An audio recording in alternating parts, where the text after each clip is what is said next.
Buenos días, estamos en el Instituto Petrarca y hoy voy a hablaros de arquitectura española del siglo XIX, un ámbito especialmente interesante del desarrollo de la arquitectura en nuestro país que, sin embargo, no ha recibido toda la atención que sin duda merece. El curso de arquitectura española del siglo XIX abarca desde la disolución del clasicismo, del neoclasicismo, mejor dicho, hasta el desarrollo del modernismo. Es un periodo muy amplio de tiempo que arranca a finales del siglo XVIII y que llega hasta principios del siglo XX. Verdaderamente, en los procesos artísticos, los periodos, las etapas, no se suceden, mejor dicho, no se cortan de forma brusca, sino que se suceden sin solución de continuidad. Y por lo tanto, si hablamos de arquitectura del siglo XIX, en España y en cualquier otro país, tenemos que hacer mención a lo que sucede a finales del siglo XVIII y también tenemos que hacer mención a lo que sucede a principios del siglo XX. Si habláramos en términos generales, podríamos decir que es un curso que abarca desde Villanueva a Gaudí, y todo lo que sucede entre medias y todas las transformaciones tan profundas que se dan en el ámbito de la arquitectura y que pasan desde la pervivencia del lenguaje clásico, órdenes, frontones, columnas, jónico, corintio, compuesto, como vemos aquí en este Observatorio Astronómico de Villanueva, hasta la obra extremadamente creativa, original y en determinados aspectos inclasificable que representa Gaudí. Este curso, por tanto, es de Villanueva a Gaudí, desde la pervivencia del estilo o de las tendencias neoclásicas hasta el surgimiento y desarrollo del modernismo y de los eclecticismos a principios del siglo XX. Si tuviéramos que definir o caracterizar a grandes rasgos cuáles son las principales tendencias que se desarrollan en la arquitectura española, también a nivel internacional a lo largo del siglo XIX, debemos distinguir como dos grandes grupos. Las tendencias arquitectónicas que se fundamentan en una reelaboración, reinterpretación y recuperación de los estilos del pasado, que son básicamente las tendencias dominantes, el neoclasicismo, el historicismo, que se basa en recuperación de estilos históricos, y el eclecticismo, que se basa en la mezcla de los estilos históricos, pero también tenemos que hablar de movimientos renovadores. El más importante desde el punto de vista estructural y espacial es la arquitectura del hierro, que en España llega precisamente cuando se produce el desarrollo de la revolución industrial en el siglo XIX. Pero también hay que hablar del modernismo, como un lenguaje nuevo que no encaja y que realmente reacciona contra ciertas formas de eclecticismo y también contra ciertas formas de la arquitectura del hierro. En nuestro ámbito concreto español existe una vinculación muy estrecha entre los acontecimientos políticos, el desarrollo político en nuestro país y también el desarrollo de las tendencias artísticas y específicamente arquitectónicas. Por ejemplo, el reinado de Fernando VII, la pervivencia del absolutismo durante este periodo, un periodo esencialmente conservador y profundamente reaccionario en muchos aspectos, hace que en nuestro país haya una pervivencia también anómala del lenguaje clásico. Desde la academia se impone un clasicismo oficial y a lo largo del periodo de Fernando VII nos encontramos con una enorme cantidad de edificios que siguen un lenguaje que en Europa ya está pasado de moda. ¿Cuándo llega el romanticismo a España? Pues durante el reinado de Isabel II. A partir de los años 30 en adelante se abren posibilidades diversas, aparece el estilo neorrenacentista, que es un historicismo más flexible, no estrictamente y tan riguroso como el estilo puramente neoclásico, aparece la revolución industrial, aparece la arquitectura del hierro y aparecen otro tipo de historicismos de inspiración neomedieval, que son lenguajes completamente alternativos al lenguaje clásico y que van a tener un desarrollo extraordinario no solamente en este periodo de los años 30 en adelante, sino a lo largo de todo el siglo XIX, ¿no? Finalmente, durante la época de la Restauración, Alfonso XII y Alfonso XIII, nos encontramos con el triunfo del eclecticismo, la mezcla y la combinación de estilos. El siglo XIX fue incapaz de crear un lenguaje propio y se basa la mayor parte de su arquitectura en la recuperación y reelaboración de los lenguajes del pasado para adaptarlos a las necesidades de su tiempo. Por eso el siglo XIX tradicionalmente desde el punto de vista historiográfico ha sido un siglo muy denostado, ha sido un siglo muy criticado y sobre todo un siglo al que se despreciaba por su supuesta falta de originalidad porque su arquitectura se basaba en arquitectura del pasado. Pero si hablamos de la arquitectura del hierro y si hablamos del modernismo, desde luego carencia de originalidad no es algo que se pueda atribuir a ninguna de estas manifestaciones, ¿no? Como decía, el curso de arquitectura contemporánea, de arquitectura del siglo XIX, mejor dicho, en España, se arranca en la pervivencia del lenguaje clásico y arranca, por supuesto, a finales del siglo XVIII en pleno neoclasicismo. La obra de Villanueva, los contemporáneos de Villanueva, esta pervivencia de un lenguaje basado en los órdenes clásicos, en un lenguaje perfectamente codificado que viene del mundo antiguo grecolatino, pero también del mundo renacentista, ¿no? Villanueva y sus contemporáneos, la figura extraordinaria de Juan de Villanueva, lo que representa a Juan de Villanueva como la figura principal de la arquitectura neoclásica española. Villanueva que muere a principios ya del siglo XIX, ¿no? El Museo del Prado, que todos conocemos como la maravillosa Pinacoteca, es un edificio extraordinariamente singular. De hecho, como continente, no como contenido, es probablemente una de las obras maestras de la arquitectura neoclásica europea, un edificio que no se suele valorar desde el punto de vista estrictamente arquitectónico y que, sin embargo, es una obra clave del neoclasicismo español y yo creo que una obra que está perfectamente a la categoría de cualquier obra del neoclasicismo europeo. Hay otros artistas, además de Villanueva, evidentemente, que también manejan el lenguaje clásico con mucho rigor y con mucho purismo. Es el caso de Silvestre Pérez, con estas preciosas iglesias que hay en el País Vasco. Y luego, como comentaba anteriormente, esa pervivencia del absolutismo durante el reinado de Fernando VII, ese régimen estricto, radicalmente conservador en muchos aspectos, hace que se imponga desde la Academia un estilo oficial que pervive de manera un tanto anómana hasta los años 20 y los años 30 o incluso después. Un lenguaje clásico codificado que parece casi de Villanueva cuando hacía décadas que Villanueva estaba muerto. Aquí tenemos los planos originales del Colegio de Cirugía de San Carlos, aquí en Madrid, que parece casi una obra de Juan de Villanueva. Es una obra que se acaba en 1836. Ya estaba muerto Fernando VII. Este clasicismo fernandino, este clasicismo académico del periodo fernandino, tiene, sin embargo, artistas de cierta categoría y relevancia, que son precisamente los discípulos de Villanueva. Es el caso de Antonio López Aguado o es el caso de Isidro González Velázquez. Y luego, si analizamos el mapa español en general, nos damos cuenta de que este lenguaje perfectamente codificado y clasicista es reconocible y está presente en muchas ciudades, ¿no? Aquí tenemos el Ayuntamiento de Barcelona o el Teatro Principal de Valencia. Obras hechas en los años 30 e incluso en algunos casos acabados en los 40 que siguen respondiendo a este lenguaje clásico que se había desarrollado desde el 18, que pervive en el periodo fernandino y que también subsiste posteriormente, ¿no?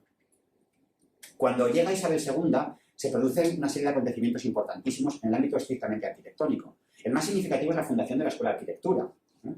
Que va a crear una forma académica de formación arquitectónica completamente diferente y completamente nueva. Pero antes de que se consolide la enseñanza de la Escuela de Arquitectura, que se funda en los años 40, 44, antes y contemporáneamente a esta fundación nos encontramos con que hay un estilo muy típico de este periodo, que es una versión clásica flexibilizada y es una versión clásica también más decorativa, que es lo que denominamos estilo neorrenacentista. Es una de las primeras formas de historicismo y es una de las primeras formas también de eclecticismo. El historicismo neorrenacentista tiene un apogeo extraordinario durante los primeros años del reinado de Isabel II. Tenemos el Palacio de Gaviria, no digamos ya el Congreso de los Diputados, evidentemente. Esa fusión de palacio renacentista con fachada de templo clásico, que es expresión precisamente y símbolo también de lo que supone el régimen liberal isabelino. Las Cortes, la nueva Constitución y el lenguaje que intenta imponerse desde la propia oficialidad. Palacios y arquitecturas neorrenacentistas las encontramos por toda España, ¿no? El Palacio del Marqués de Salamanca, por ejemplo, un representante perfecto de este espíritu del nuevo aristócrata que surge en el ámbito de la burguesía dentro del reinado de Isabel II, con estas fachadas inspiradas en los palacios italianos.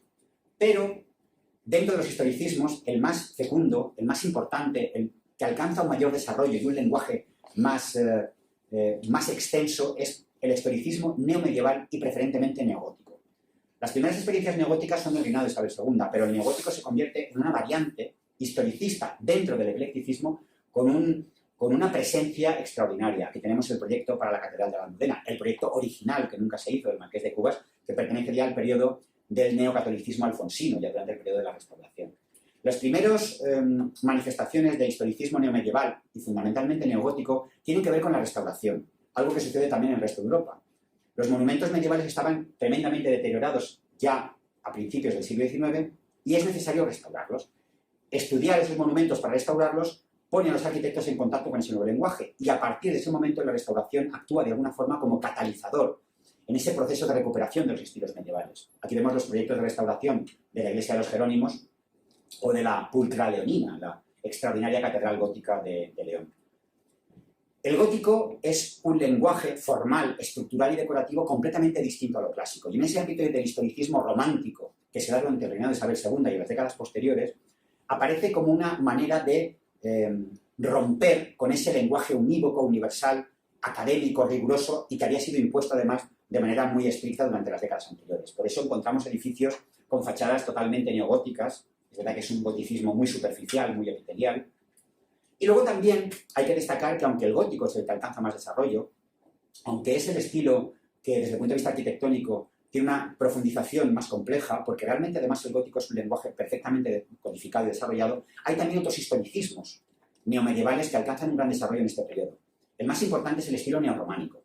La Universidad de Barcelona, de Elias Guillén, la Basílica de Covadonga, con el valor simbólico que tiene también para la arquitectura, son edificios que utilizan un lenguaje inspirado en el románico o en esa transición entre el románico y el gótico, en el caso de la Basílica de Colonia.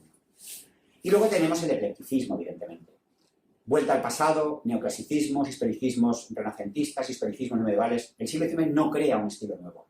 Entonces llega un momento en el que toda la historia a disposición del arquitecto desarrolla una vertiente arquitectónica que consiste en la mezcla y la combinación de todos los estilos. Es lo que llamamos eclecticismo, que es probablemente la tendencia arquitectónica más representativa del siglo XIX, ¿no? El edificio del Banco de España, con elementos renacentistas, arquitectura de hierro. El eclecticismo lo que representa fundamentalmente es el sincretismo como fundamento de la arquitectura. Extraemos lo mejor o lo que más nos interesa de cada estilo, de cada tendencia o manifestación, y las fusionamos en un mismo edificio o en obras distintas del mismo arquitecto, prácticamente con toda la historia a nuestra disposición. Esta obra, que es el Frontón Betijay de Madrid, tiene una fachada de estilo ecléctico Segundo Imperio francés, como un palacio neobarroco. El interior tiene elementos neoárabes, tiene fachadas laterales neomudéjares y tiene arquitectura del hierro. Está fundiéndolo absolutamente todo. Esa es la esencia del eclecticismo, el sincretismo estilístico. Aprovechar todo lo que nos ofrece la arquitectura de su tiempo y del pasado para fundirlas, en este caso, en un solo edificio. Es verdad que el eclecticismo durante mucho tiempo fue criticado y rechazado como un estilo carente de originalidad. No es cierto. Al final, la fusión de elementos acaba generando obras completamente nuevas que serían imposibles en cualquier otro periodo anterior. La Diputación de Vizcaya o el Ayuntamiento de La Coruña, que son edificios extraordinariamente eclécticos, pues tienen elementos renacentistas, barrocos, pero no responden a un estilo concreto, sino a una fusión de elementos procedentes de muchos, ¿no? Dentro de los historicismos y eclecticismos del siglo XIX, hay algunos que se adoptan por motivos ideológicos y políticos, especialmente interesantes y muy relevantes para la historia de la arquitectura española del siglo XIX. Son todos aquellos movimientos que se inspiran en estilos específicamente españoles. El más importante de todos ellos es el neomudéjar, una arquitectura de ladrillo visto, como material constructivo y decorativo, que recurre a elementos de inspiración neoárabe, más o menos visibles, y que, precisamente por ser un movimiento que se inspira en un arte que fue exclusivamente español, porque el mudéjar original medieval, fusionado con el románico, con el gótico y casi con el plateresco en algunos momentos, solo se da en nuestro país, sirve como representación y caracterización de la imagen de España fuera y dentro de España también. Por eso el neomudéjar es de todos los historicismos nacionalistas el que mayor desarrollo y más fecundo. Aquí tenemos la antigua Plaza de Toros de Madrid, desaparecida, donde hoy está el Palacio de los Deportes, que es una de las obras cumbres y del periodo inicial precisamente del neomudéjar. Pero en neomudéjar hay por todas las ciudades españolas y edificios de todas las tipologías. Escuelas, como las escuelas Aguirre, de Rodríguez Ayuso, o la mismísima estación del tren de Toledo, que es una de las manifestaciones más interesantes de arquitectura neomudéjar que tenemos en España. Toledo no es casual, evidentemente. Toledo es una de las cunas del mudéjar, es una de las ciudades donde hay más mudéjar medieval. Pues la estación se hizo en este estilo neomudéjar ya a principios del siglo XX, que es una idea también muy interesante que tiene que ver con lo que comentaba al comienzo de la clase respecto a la vigencia de los modelos medievales a principios del siglo XX. Junto al neomudéjar, el otro gran estilo exclusivamente español, podríamos decir, que se utiliza como imagen de representación y de caracterización y de diferenciación frente a manifestaciones arquitectónicas extranjeras, es el neoplateresco. Y tiene mucho que ver con el enorme éxito que tuvo este pabellón español de la Exposición de París de 1900. Este edificio del arquitecto José Urioste fue unánimemente reconocido y, bueno, mezcla elementos del Palacio Monterrey, del Alcázar de Toledo, de la Casa de las Conchas y crea un estilo con elementos mudéjares y también, por supuesto, renacentistas, que le diferencia del resto. Esa es la clave del éxito del neomudéjar y del neoplateresco, que son estilos exclusivamente españoles. De hecho, al neoplateresco, en la época, en el siglo XIX y a principios del XX, se le conocía como Renacimiento español.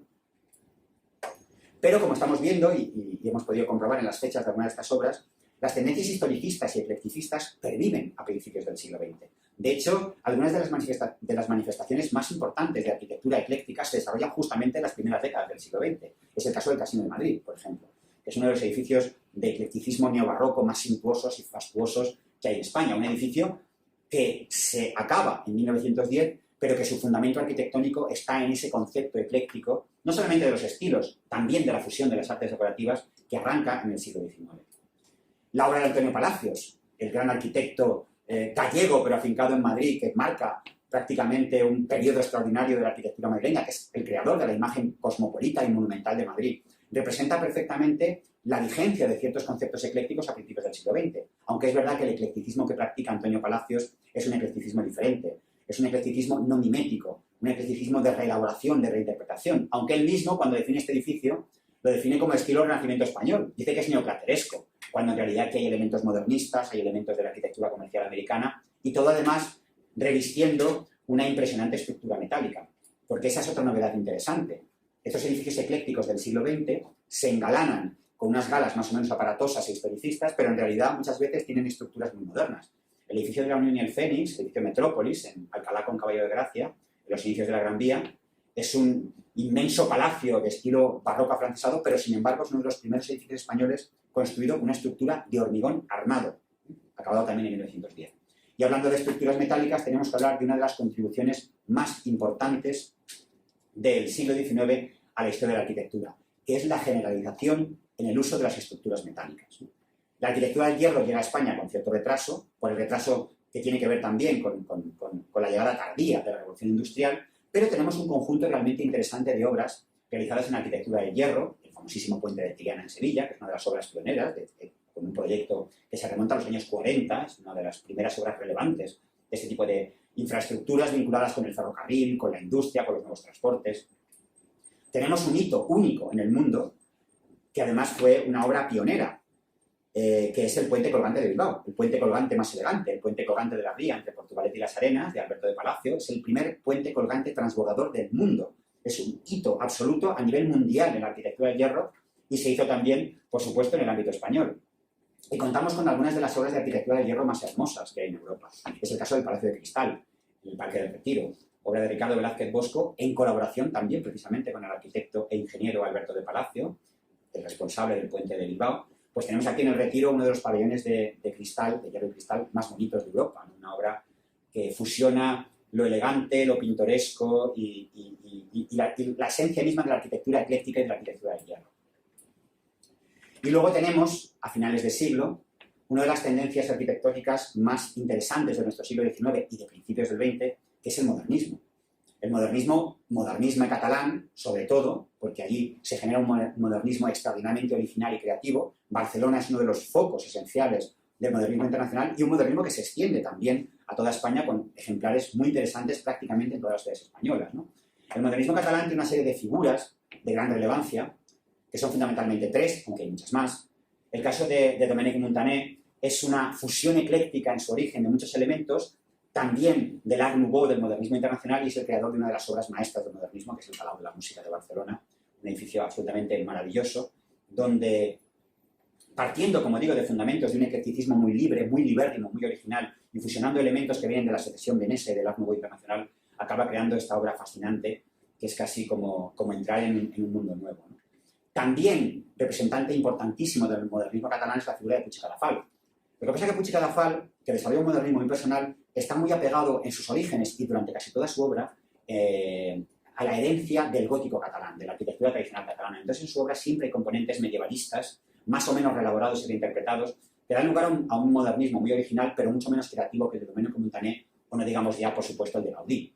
Normalmente a Gaudí se le suele clasificar como modernista. Realmente Gaudí es un genio creador de tanta originalidad, de tanta diversidad, tan creativo, tan distinto a todo, que la etiqueta modernista se le queda pequeño. La arquitectura de Gaudí tiene elementos simbolistas, tiene elementos expresionistas, tiene elementos modernistas, tiene elementos historicistas, tiene elementos eclecticistas, pero está todo unido en un lenguaje tan diferente y tan original que verdaderamente Gaudí es el genio inclasificable.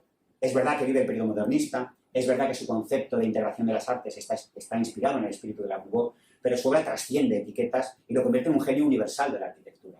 Este modernismo de Gaudí, que al principio no es exactamente modernismo y al final tampoco, porque realmente el periodo modernista de Gaudí es un periodo bastante concreto, nos crea unas obras cuya originalidad no ha sido superada y siguen siendo fascinantes y atractivo absoluto para todos los visitantes, fundamentalmente de la ciudad de Barcelona, evidentemente.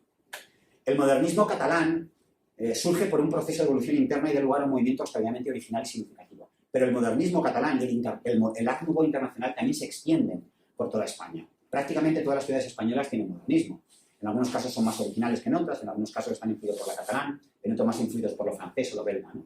Os he traído como ejemplo el Palacio de Longoria, la sede de la Sociedad General de Autores, la SGAE, con esta maravillosa escalera, que es una de las piezas más importantes del modernismo español, y que representa muy bien la forma en la que mayoritariamente se acepta el modernismo en el resto de las ciudades españolas. El modernismo se acepta como una opción ecléctica.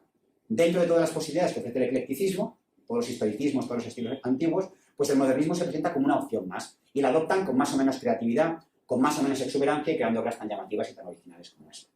Bueno, pues hasta aquí este repaso por la arquitectura española del siglo XIX. Muchísimas gracias por vuestra atención y nos vemos en el Petrarca.